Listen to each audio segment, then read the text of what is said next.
The Honda Jazz has been around for years, and it's kind of been one of those cars that's always stuck around, always been a trusty steed. However, never the best looker, and the latest version still not the best looker. However, it does serve a perfect purpose. It's quite practical, it's got a nice interior, and it is extremely efficient.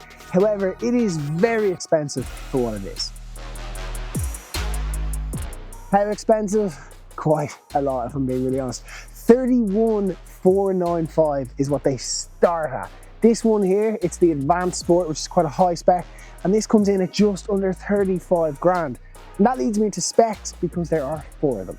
The opening spec is Elegance, and then there's Advanced, Advanced Sport, and Cross Star Advanced. Now, which one should you go for? I guess it depends on your needs. So my advice is hit the link up there, go to Dundee and find out where your local dealer is, and then call into them. They'll be able to give you the exact advice of all the little difference.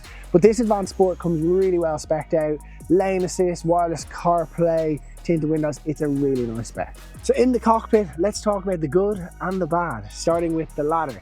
So there's only USB-A points in here, although there's a USB-C in the rear. Bit random, bit archaic, but it is what it is. But the biggest problem is, and this is very frequently a problem nowadays, this screen faces the passenger, and that's nothing to do with safety as far as I'm aware. I think it's to do with the fact that most of these are built for left-hand drive market, and they haven't bothered to just tilt that this way to the driver. And I have found myself driving, kind of looking over there, particularly when it's very bright outside. Now, it isn't all bad. In fact, most of it's good. I really like the steering wheel. It's real buttons, no haptic feedback stuff, which is brilliant. It's also a heated steering wheel in this one. You've got a little display in front of you here for the driver. The Apple CarPlay system works really well, connects up quick. There's proper knobs for your climate control, which is brilliant. And I love this dual glove box setup. I think that's kind of a nice touch, and the seats are very comfortable. In terms of the boot size, it's 304 litres. For context, a Volkswagen Golf is 380. So decent size given the size of the car. There is a nice little bit of storage under there, and the seats do fold in your usual 60-40 split. My only kind of bug to pick with it is that there's no spare wheel and no space to put a spare wheel. I know that would eat into boot size, but I think in a car like this, it would be nice to have.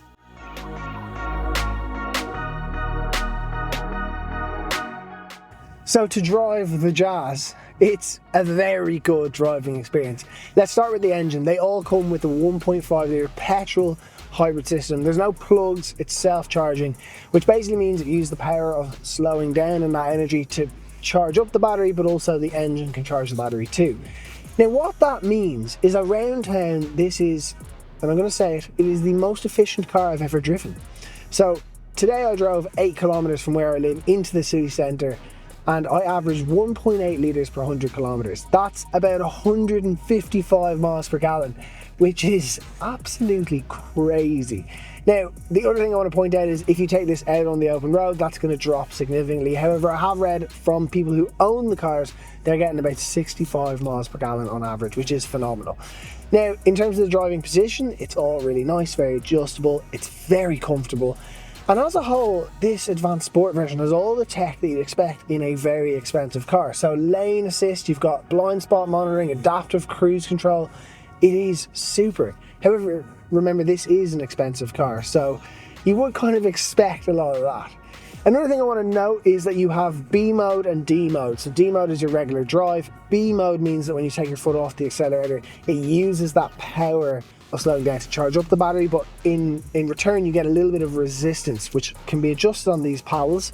However, cruise control doesn't work in B mode. Took me a while to figure that one out. I think I was in a Honda Civic, but once you know it, it's really, really easy. You can adjust your drive modes. Realistically, you'll just leave it in your general normal mode.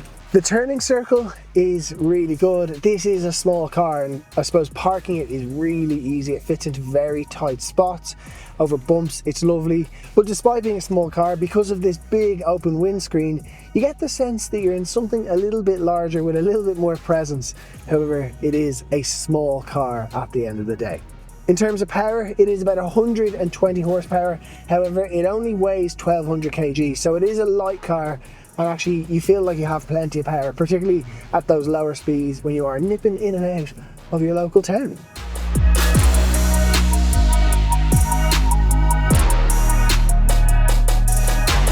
In conclusion, it is very expensive. It's not the prettiest car, but I actually kind of like it. And Hondas lately, I think, have been a little bit overpriced. I mean, a Civic starts at about 50,000 euros, which is absolutely crazy. However, I think if you're willing to spend it, if you're loyal to the brand, it certainly won't disappoint. And it is a really nice car. And even on long journeys, I'm planning to take this to Cork, and I actually think it's going to be lovely to take on that long journey. Anyway, thank you so much for watching. If you've got any questions whatsoever, feel free to comment below and make sure to subscribe, and we'll see you in the next one.